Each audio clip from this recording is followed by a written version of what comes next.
ustedes saben, ayer fueron elecciones en Colombia y pues se va a una segunda vuelta.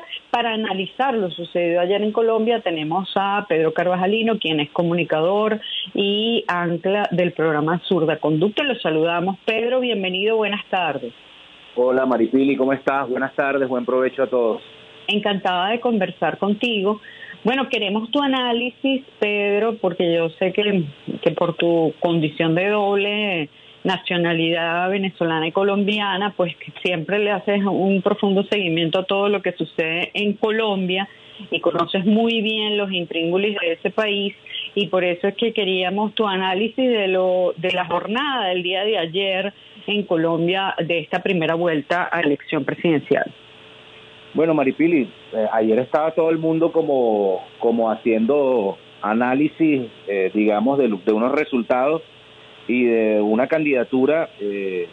Primero hay que decir, hay una vocación a veces a la derrota por parte de sectores progresistas en Colombia. Yo creo que un gran logro que una primera vuelta y con tantos candidatos, digamos, con una sola figura progresista, yo creo que es un gran logro de la izquierda y de los movimientos progresistas colombianos el haber obtenido en primera vuelta 8 millones de votos. En la contienda electoral pasada, cuando se enfrentó Petro a Duque, Petro en la primera vuelta logró 4 millones. Porque yo sé que andan como haciendo el análisis aritmético entre la sumatoria de Fico y la sumatoria de Rodolfo Hernández, y eso en política no es tan así. No es que un candidato te endosa por ósmosis, digamos, 5 millones de votos, que fue lo que obtuvo 5.100.000 votos Fico Gutiérrez y 5 millones el señor Rodolfo Hernández, que ahorita todo el mundo lo está mostrando como el adalid de la supuesta lucha en contra del comunismo en Colombia, ¿no? Eso por un lado, una derrota de los sectores del uribismo, digamos, como expresión política, porque el candidato que ellos, aunque ellos venían, y hay que decirlo, Maripili, todos los candidatos que se presentaron, de hecho ahorita hay una cosa que se llama la alianza El Tocope, que es todos contra Petro. Todos los candidatos se lanzaron en contra de Petro. Desde Ingrid Betancourt, que inclusive la sacaron, y Ingrid Betancourt no hace vida en Colombia, inclusive la sacaron y miraron a ver y estaban haciendo como el análisis, digamos, experimental, ¿verdad?, para ver cómo potabilizaba la figura femenina de una persona que había sido secuestrada, que tiene relación con la élite colombiana, etcétera, etcétera, como es Ingrid Betancourt. No cuajó, ¿verdad? Entonces el segundo experimento fue Fico Gutiérrez. Se dieron cuenta de la posibilidad de permear, digamos, de la posibilidad también, porque además la figura de un alcalde como el alcalde de Medellín, que es Daniel Quintero, que le quitaron inclusive su investidura como alcalde para tratar de contraponerlo a ¿cómo se llama? O para tratar de que le restaran votos desde la alcaldía al señor Daniel Quintero. Entonces el uribismo empezó a potabilizar, a mirar, a analizar, a segmentar la publicidad, y encontraron en este personaje, el cual no es que, porque es que una persona no de una semana a otra no es que de repente obtiene por arte de magia, como Frank Kafka cuando se levantó era una cucaracha o era un insecto, ¿no? Eso también hizo parte de una estrategia en donde el señor Petro se desgastara con la figura de Fico Gutiérrez, que era el que confrontaba, que era el que tenía debates, porque inclusive Rodolfo Hernández, en el caso en particular, nunca fue a un debate.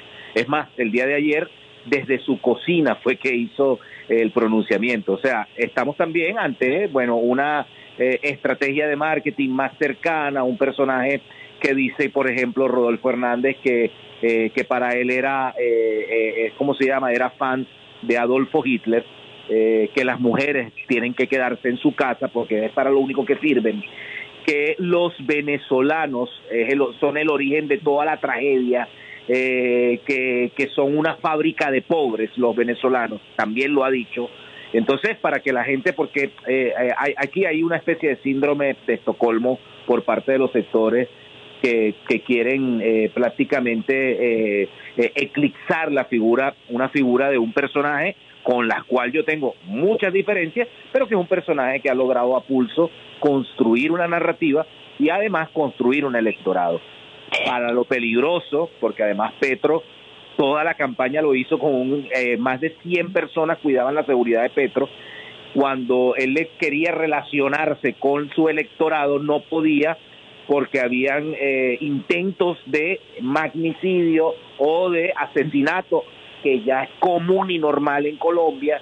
Recordemos a Pizarro, recordemos a Bernardo Jaramillosa, recordemos a todos los candidatos de izquierda, inclusive del liberalismo, Luis Carlos Galán Sarmiento, que fue asesinado. Bueno, el candidato a vicepresidente del señor Pico Gutiérrez es el hijo de un senador que murió en 1984, Rodrigo Lara Bonilla. Me acuerdo tanto porque mi mamá tenía un libro de los hechos que habían pasado en el año de 1984, y Rodrigo Lara Bonilla fue asesinado por Pablo Escobar. Y bueno, ese era el candidato vicepresidencial de Federico Gutiérrez. Entonces, Colombia. Tú sabes que respecto a eso, Carvajalino, perdón que te interrumpa, el otro día yo comentaba en el programa justamente de que ojalá bueno, que había que cuidar mucho la vida de Petro y que ojalá no lo asesinaran, como lamentablemente es una costumbre en Colombia con los candidatos, no solamente a presidencia, sino a diferentes tipos de cargos de elección popular. Y bueno, un señor llamó furioso que eso no era verdad, que no sé qué. Por Dios, yo digo, ese señor, si no quiere leer historia, por lo menos métase en Google. Pero yo creo que la gente tiene que, o sea, no pueden tapar el sol con un dedo. Son cientos los candidatos, no es que son 3, 4, 5, son cientos los candidatos que han sido asesinados en Colombia en diferentes elecciones. Entonces, ¿cómo puede ponerse alguien furioso porque uno diga la verdad, no? Sí, bueno, eso hace parte, digamos, de la costumbre política en Colombia, ¿no? El asesinato de los candidatos presidenciales, el asesinato de las diversas expresiones, el asesinato de figuras y de líderes sociales, porque también hay que recordar, Maripili, que además también el pueblo colombiano se echó el miedo a la espalda y empezó a caminar adelante. O sea, estamos hablando, y nosotros lo decíamos esta semana, en Colombia, por ejemplo, hay ahorita una nueva categoría que quieren los científicos sociales y la gente que estudia los fenómenos sociales.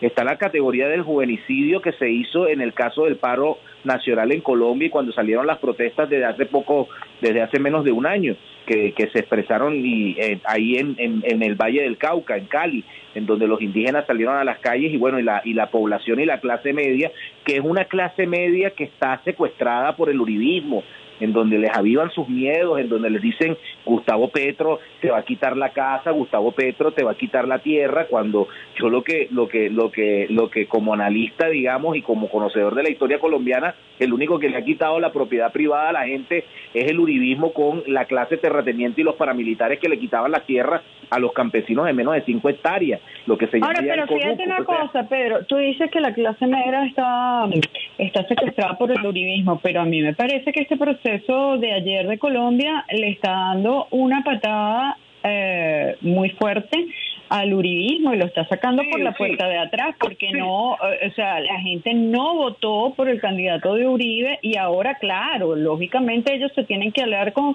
el candidato de la derecha, que es Hernández, pero la realidad es que la gente le dijo chao al uribismo, o sea, se cansaron del uribismo. Pero es que son 20 años de desaciertos, son 20 años de políticas de seguridad frustradas, son 20 años de ataque al proceso de paz, son 20 años de asesinatos a líderes sociales, son 20 años de asesinatos a académicos, son 20 años de una política totalmente errada, de una desconexión total de la realidad del pueblo colombiano, que lo que quiere, o sea, que hay que recordar, Maripili, que Colombia es el país más desigual de América Latina, no lo es Venezuela, es Colombia.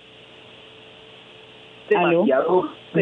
El asesinato también, por ejemplo, y eso también lo tiene que saber la migración venezolana en Colombia, el asesinato selectivo de migrantes venezolanos. Más de 2.500 migrantes venezolanos han sido asesinados o por paramilitares o por la política de la xenofobia que ha sido generada por parte del uribismo. Entonces se construye, por ejemplo, este personaje, Rodolfo Hernández, como un supuesto personaje anticorrupción que va a salvar. De hecho, ayer yo veía... Pero él tiene denuncias de corrupción. ¿Cómo va a ser un personaje anticorrupción si es el candidato con más denuncias de corrupción? su hijo tiene denuncias de corrupción. Rodolfo está investigado. Es más, se dice y se plantea que Rodolfo pasa la segunda vuelta y después de la segunda vuelta lo espera una investigación, digamos, por casos de robo, por el caso del hijo que supuestamente le asignó un contrato a una empresa de basura. Entonces, esa es la Colombia que ha construido, bueno, sectores o del uribismo o sectores clase media alta, etcétera, etcétera, que han vivido del miedo de los colombianos y que no se ha dado la oportunidad de conocer al menos otra manera de concebir la política, concebir la economía, concebir la sociedad, concebir la cultura, que es lo que están pidiendo la gente. O sea, la gente en el año, ¿cómo se llama? 2019, 2020, 2021, los jóvenes colombianos lo que estaban pidiendo era educación gratuita, los indígenas estaban pidiendo derecho a su territorio, los campesinos están hablando de la reforma agraria. ¿Y qué ha pasado con Colombia? Ahora, ven acá, Pedro, más allá de las preferencias personales que tú puedas tener a uno u otro candidato, vamos a tratar de plantear las cosas, digamos, lo más objetivamente posible. Con este escenario, es decir, con el escenario que se define el día de ayer, que Petro va para la segunda vuelta y compite contra él Hernández, que es claro que va a recibir el apoyo de los sectores de la derecha, del resto de los sectores de la derecha que no compiten ahora en esta segunda vuelta. ¿Tú crees que es posible que Petro pueda remontar de ese 40% y llegar al 50% que necesitaría, 50 más 1, pues, que necesitaría para ganar? ¿O tú crees que estas alianzas de la derecha le van a dar el triunfo a un candidato tan peculiar, por decir lo menos, tan raro, tan misógino, con tantas características extrañas como este señor Hernández? Mira, Maripili, yo no me voy a dejar llevar por la corriente del optimismo, porque es que es como yo te digo, o sea, yo critico un poco la vocación de derrota de los sectores de izquierda colombianos que ayer pareciera que hubiesen perdido, ¿verdad? Y los sectores democráticos, no, ganaron en primera vuelta 8 millones, la vez pasada eran 4 millones con que ganó y después obtuvo 8 millones. Ahora bien, habrá gente en ese imaginario, ¿verdad? Porque además esa gente que votó por Rodolfo Hernández, que además, Maripili, eso es otra cosa que hay que estudiar. No sabemos, porque por ejemplo, este señor decía que no conocía a Bichada y Bichada tuvo más votos. O sea, aquí hay también unas maquinarias del narcotráfico. Para aclarar a la gente venezolana, eso es una región de Colombia y él no sabía ni dónde quedaba y ahí fue donde obtuvo un número importante de votos. Parece irónico, ¿no? Sí, que son maquinarias, porque son las mafias las que están colocando. Esto no fue por arte de magia que él obtuvo 5 millones. Un cambio de narrativa. Hicieron el análisis y dijeron, mira, en segunda vuelta, si pasa Daniel Quintero, va a perder, porque Daniel Quintero no aglutina a la otra población colombiana que no quiere saber nada de política, que no quiere saber nada de supuestamente las expresiones entre izquierda y derecha. Entonces sale el supuesto Trump colombiano, ¿entiendes? ¿A ti no te recuerda mucho el caso de este señor Hernández y lo que está pasando ahorita en las elecciones de Colombia con el caso de Frijolito, de Salas Romer en la época de la primera elección de Chávez? Sí, porque es un candidato antisistema que necesitan crear, pero que en realidad resguarde los intereses económicos del sistema. Él mismo lo ha dicho, yo soy un empresario, yo fui alcalde de Bucaramanga, etcétera, etcétera, y bueno, y toda la cantidad de la sartada de estupideces estructurales que ha dicho, porque soy una persona que diga que adora a Hitler y después diga, no, es que me confundí, no era Hitler, es Einstein. O sea, hay una diferencia abismal, pero el caso es que la diferencia entre Hitler y Einstein. El señor va a estar apoyado por todas las estructuras, digamos, digamos, de clase de la oligarquía colombiana, de la élite colombiana, porque en Colombia hay oligarquía, ¿verdad? Hay una élite política y económica, pero hay una gente que a través del narcotráfico se hizo clase política que detenta poder, es decir, que no son ¿cómo se llama? Ni burguesía ni oligarquía, sino son la lumpenburguesía que está dispuesto a apoyar a esta artimaña de frases dadas por parte de Rodolfo Hernández. Okay, pero eso ya lo sabemos. Quiero decir, está clarísimo que la burguesía y los sectores de la derecha colombiana frente a la caída estrepitosa del uribismo y quedando este señor empresario Hernández como candidato, más allá de sus admiraciones por Hitler y de su misoginia, que manda a las mujeres a la casa a cocinar, que las mujeres no deben estar participando en política, según el caballero, más allá de eso, estamos clarísimos que la derecha y la burguesía colombiana van a votar o van a buscar votos para Hernández. La pregunta es, teniendo eso claro, porque de eso no hay ninguna duda, teniendo eso claro, ¿es posible, y esa es mi pregunta, que Petro pueda remontar y conseguir el 1.000.000 de votos, por lo menos, o el 1,5 millones de votos que le haría falta para poder ganar las elecciones de Colombia en segunda vuelta? Es posible. ¿Sí es posible, tú crees? Sí es posible. ¿Cómo sería posible? eso? Primero, eso es otra cosa que también hace parte de la historia, o falta. Todavía, ahorita me imagino que están los equipos escrutadores de cada uno de los votos porque no sabemos cuánta cantidad de votos se robaron. Recuerda que en el Congreso se robaron 400.000 votos y se rescataron Pedro, varias.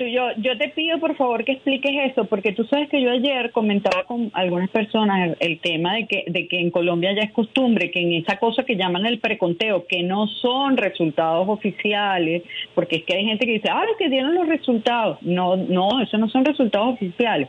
Eso que llaman el preconteo, dicen una cosa y después cuando se tienen las actas en la mano, resulta que generalmente a la izquierda le faltan cientos de miles de votos. Entonces yo quiero que tú expliques eso porque la gente no entiende la diferencia. Por ejemplo, que en Venezuela den un boletín oficial, con resultados oficiales a las 3-4 horas de cerrar las mesas electorales, y entonces dicen que allá en Colombia están dando que ese preconteo funciona como un resultado oficial cuando se roban todos los votos durante el preconteo y luego hay que pasar semanas demostrando con las actas cuáles son los verdaderos resultados. Explica eso porque la gente no lo entiende.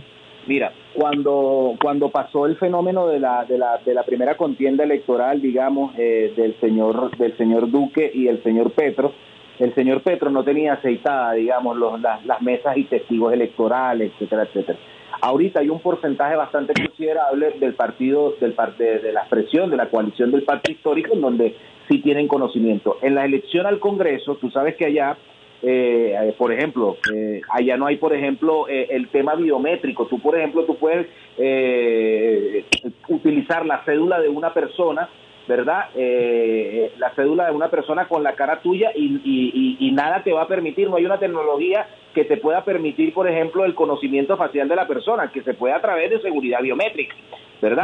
Claro. Eso por un lado. El segundo lado es el tema de que los resultados se emiten por teléfono, ¿no? O sea, y eso es lo que se considera. Ahora bien, ¿qué pasa? O qué es lo que nosotros empezamos a ver o a observar, es que, por ejemplo, tú colocas los numeritos.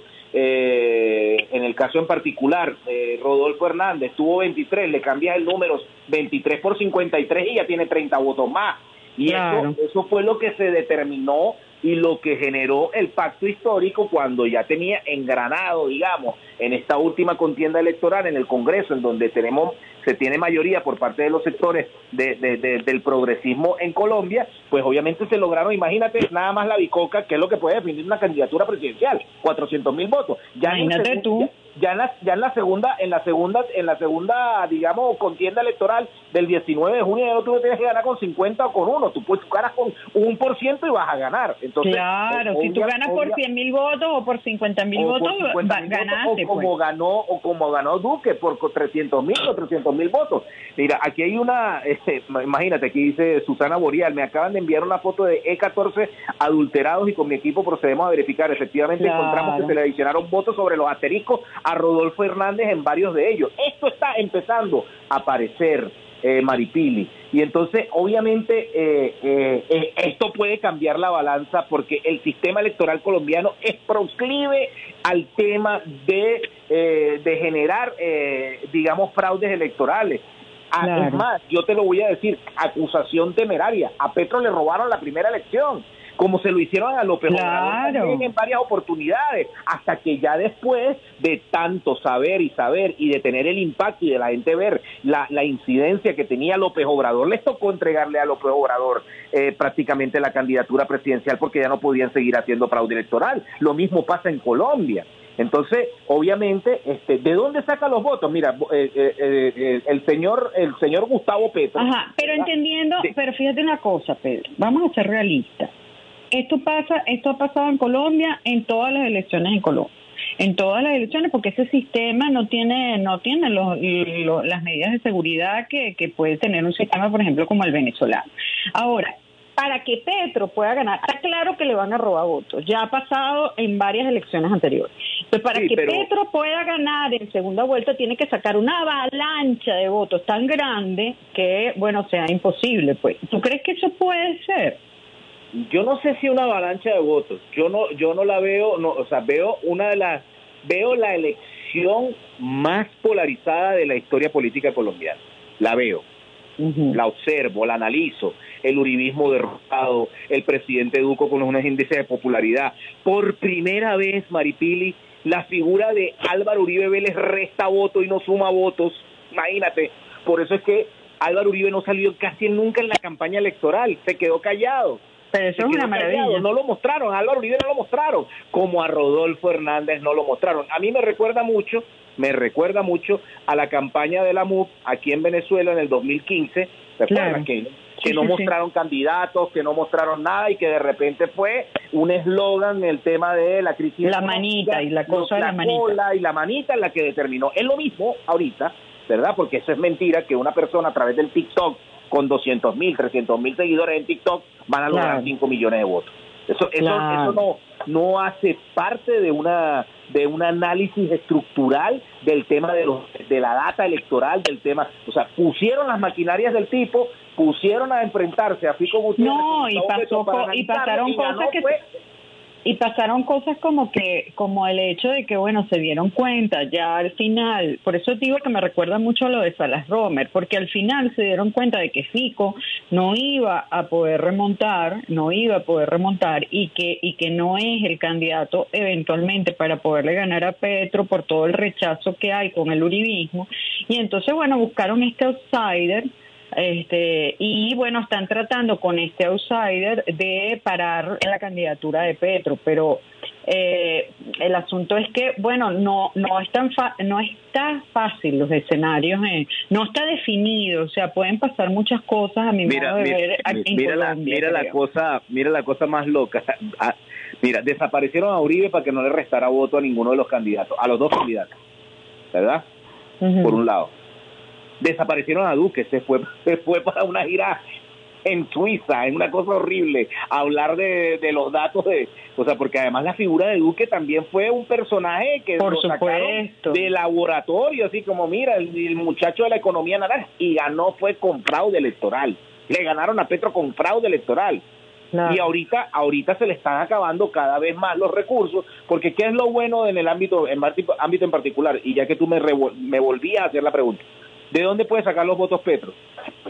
Puede sacarlos, además que el comportamiento electoral fue muy extraño con Sergio Fajardo. Sergio Fajardo había obtenido más votos en la consulta interna para poder ser candidato que los votos que obtuvo en la realidad. Pero los votos del Partido Verde, en donde hay gente dentro del Partido Verde que es proclive a Petro, pues de ahí se pueden sacar los votos. Eso por un primer lado. En el Partido Verde se pueden conseguir votos si la gente se ensata y dejan esa estupidez de yo no voy a apoyar a Petro porque entonces y prefieren que gane, porque ese es el tema. O sea, Álvaro Uribe Vélez ha construido tanto y conoce tanto al país que ha construido la figura uribista, la figura lai, que sería Federico Gutiérrez, la figura antisistema, que es el señor Rodolfo Hernández, y también tiene la figura de controlar al centro del país, al que se considera centro, ¿verdad?, para que no vote ni por el uno ni por el otro, que es lo que puede definir la candidatura presidencial de Petro. Si el Partido Verde, el partido de Sergio Fajardo, que además es una persona con un ego, con una egomanía muy exasperada, si el Partido Verde dice, mira, ya va, dejémonos de estupideces, dejémonos nuestras diferencias. De hecho se lo pidió hoy León Valencia, que es un analista, un estratega en Colombia le pidió, ya basta, vence la mano por favor, que fue lo primero que hizo Fico Gutiérrez. Yo voy a apoyar a Rodolfo Hernández, porque yo no quiero que Petro llegue a la presidencia, y eso es lo que hace falta y que en estos últimos días se va a dirimir. Si Sergio Fajardo se suma, ¿verdad? Eso por un lado, y el tema de la estructura en defensa del voto de la gente que quiere votar por el cambio, en el caso en particular del señor Petro. Más allá del héroe de TikTok que acaban de crear, ¿verdad? Más allá de esas consideraciones hay una realidad concreta. Por eso se crea la alianza Tócope, que es todos contra Petro, pero que hay también una población colombiana hastiada y que sabe también de manipulación mediática y sabe que Álvaro Uribe Vélez está detrás del señor Rodolfo Hernández para lograr nuevamente acceder al poder y garantizar su impunidad jurídica. Bueno, te quiero agradecer, Pedro, que hayas estado con nosotros y que nos hayas ayudado a tratar de comprender todo lo que está sucediendo en Colombia. Muchas gracias. Gracias a ti, Maripili. Amigos, Pedro Carvajalino, con quien estábamos conversando, comunicador y ancla del programa Sur de Conducta. Hacemos una pausa y ya venimos.